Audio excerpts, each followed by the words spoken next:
Hayward Podworks. 100 shows, one vision. Our sources explain it all. For more information on upcoming shows or to suggest shows, email brianhayward2026@gmail.com. And now let's get into our show. Hayward Podworks is vision, deep dives into any topic. Welcome back to the Deep Dive. This is where we take a whole stack of research, and in this case, it's all about how to harness your inner potential. And we boil it down for you. We give you the powerful insights you need. Our goal is always to cut through all that noise so you're left with knowledge you can actually use, not just, more information. And today, we are diving deep into something really fascinating. It's this convergence of psychology and habit formation. Visualization. Visualization, exactly. Yeah. Our primary source, A Beginner's Guide to Visualization, points out this really crucial thing happening right now. People they're so focused on their recent successes. Right.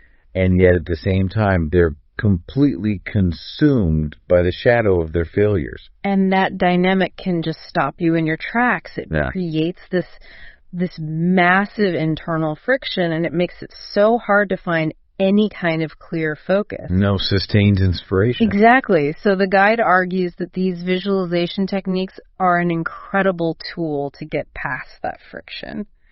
And it does it by using the one thing we almost always ignore. The power of our subconscious minds. Yes. Precisely. So the mission for this deep dive is to really understand the psychology behind visualization. It's not just motivational slogans. Right. It's to show you how this process lets you systematically attract and, maybe more importantly, recognize the opportunities already around you. So you're aligning your goals with your internal operating system. Yes, to get where you want to go faster. Okay, that's a much more concrete way of putting it. So let's unpack this. When most people hear visualization, I think they picture either, meditation or some corporate brainstorming thing. Sure. What exactly is visualization in this context? What is the source telling us to actually do? Well, the guide gives a very specific definition, and it's what separates it from just, passive daydreaming. Okay. Visualization is the deliberate, structured act of presenting clear physical images, focused thoughts, and structured words of affirmation directly to your brain. It's targeted input. So it's more than just a to-do list. You're actually engaging the whole sensory part of the brain. Exactly. And the mechanism. Yeah.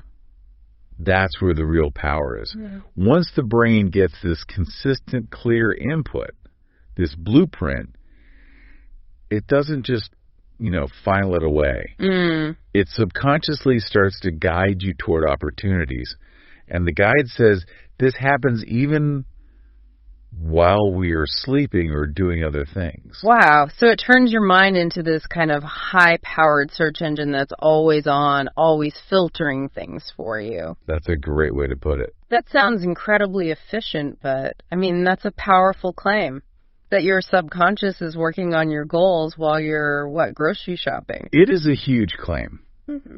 But the source points to the long history of symbolic thought.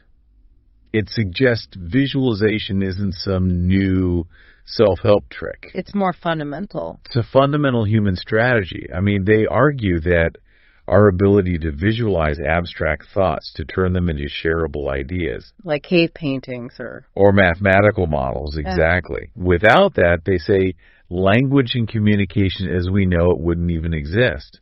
Wow. That completely reframes it. It's not just a productivity hack. It's tapping into this core human ability to make an idea into a reality. Think about it. Ancient philosophers, Greek and Roman, they used techniques like the method of loci. They were creating visual pathways in their minds to organize huge amounts of information. To remember complex arguments. Yes, we're just building on centuries of knowing that the mind organizes information way better with images and symbols than it does with just, a list of words. Okay, so if this is so fundamental to how we learn and communicate, what about today? How are people applying this in the real world, and what does that success actually look like? Oh, it's used relentlessly by high performers. Yeah. The guide really breaks it down into 3 big areas. First, athletes. Of course, mental rehearsal. Exactly. And they're not just thinking win. They're visualizing everything. The muscle tension, the smell of the track, the perfect angle. They run the whole race in their mind dozens of times before it even starts. So they're creating a kind of muscle memory for success before they even step out there. Absolutely. Then you've got writers. They use it not just for deadlines, but to build entire worlds. They're visualizing their characters' emotions, the layout of a fictional city, turning abstract ideas into something concrete and emotional before a single word is on the page. And what about the business world? How does this apply to, spreadsheets and strategy? Well, they use it to create successful plans, successful partnerships. They'll visualize a difficult negotiation going perfectly. Seeing the body language, hearing the tone of voice. When the final deal is struck. Exactly. That preparation, it reduces anxiety, it boosts confidence, and it just makes them more likely to get the outcome they want because they've already walked that path mentally. Now, I want to touch on something I found really intriguing in the source material. Data visualization. Because graphs and charts seem so different from, emotional affirmations. So why link them? Because it uses the exact same core mechanism. The brain's preference for visuals. Yes. The brain processes images incredibly fast. So turning complex numbers into a simple graph isn't just for reporting. It genuinely enhances productivity. It makes the goal instantly clear. Instantly clear and visually present, the brain can spot patterns, identify gaps, and refocus effort almost immediately. It's a visual anchor for your progress. That's a great bridge between the abstract and the tangible. But let's get to the big problem, the internal obstacle that all of this is trying to solve. And here's where it gets really interesting. What happens when the brain defaults to the negative? The internal critic. Yeah, we all have it. And that critic is so powerful because of something called the negativity bias. Yeah. The source is very clear. This is the single biggest hurdle. And that's just our tendency to focus more on the bad stuff than the good stuff, right? Right. We give far greater weight to threats or bad news. Evolutionarily, that kept us safe. But in the modern world, it actively holds us back. So what's actually happening in our brains when that negativity bias is winning? Well, when we focus on negativity, the mind still makes connections, but they're completely unproductive. It starts to forge these specific neural pathways that encourage us to spiral. So you're literally wiring your brain for wallowing. For wallowing, for anxiety, yes. The guide puts it bluntly. When we are focused on negativity, that is what we will attract into our lives.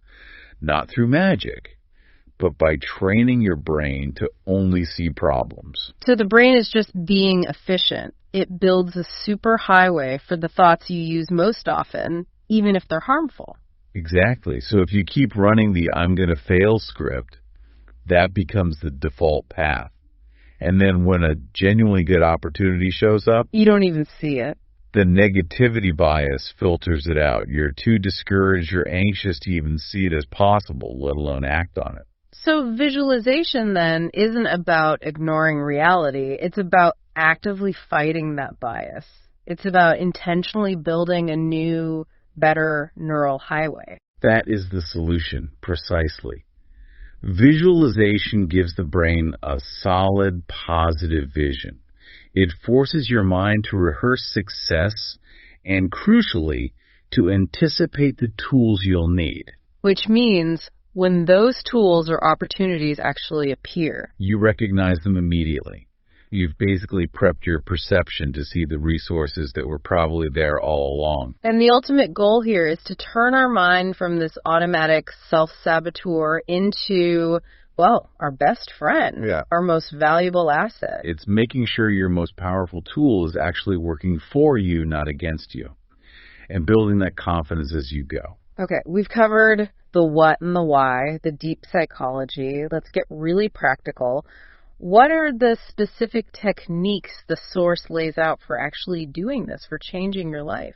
The guide really focuses on 3 core tools and then one absolutely critical mental requirement that makes it all work. Correct. The tools are vision boards, structured affirmations, and a consistent daily routine. All right, let's start with the tools.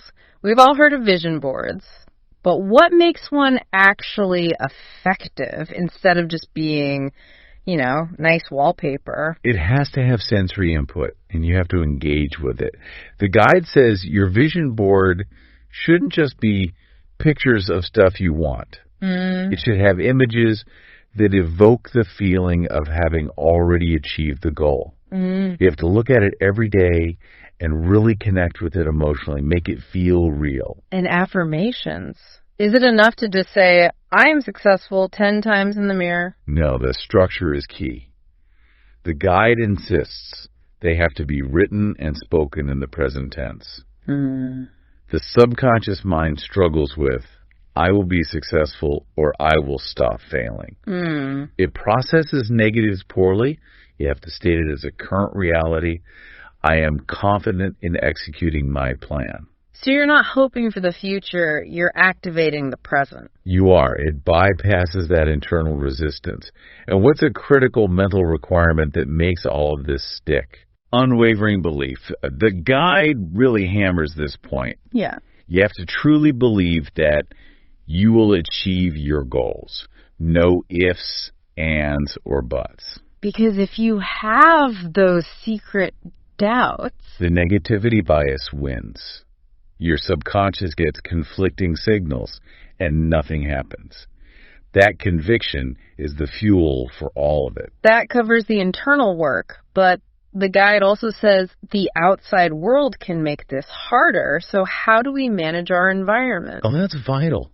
The guide says this process is so much easier if you actively remove your own biases and, maybe most importantly, you manage your social circle. Surround yourself with positive, uplifting people. You have to.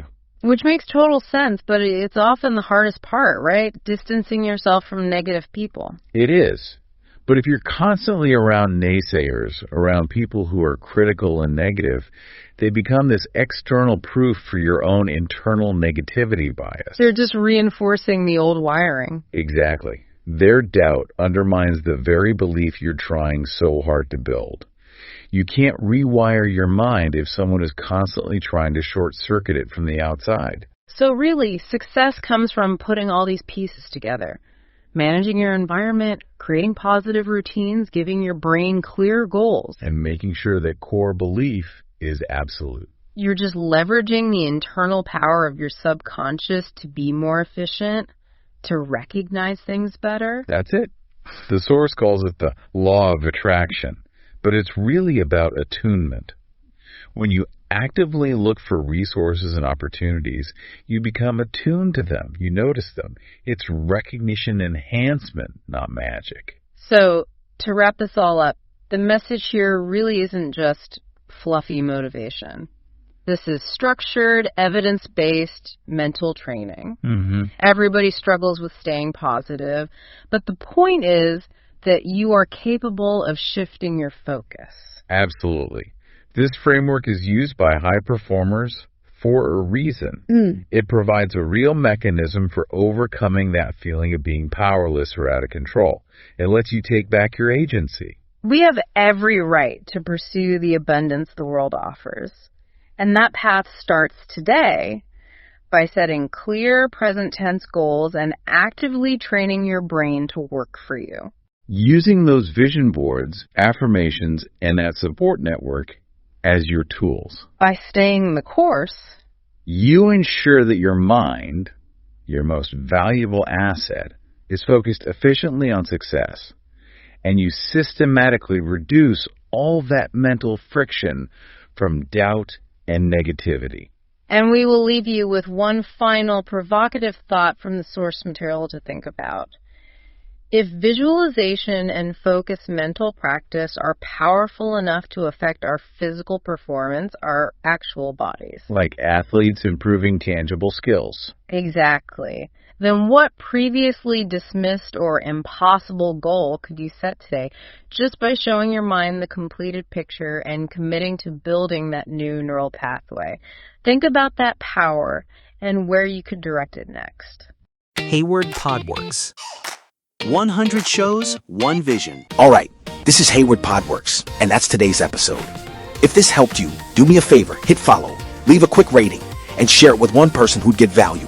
Want the extras, links, and new drops? Check the show notes.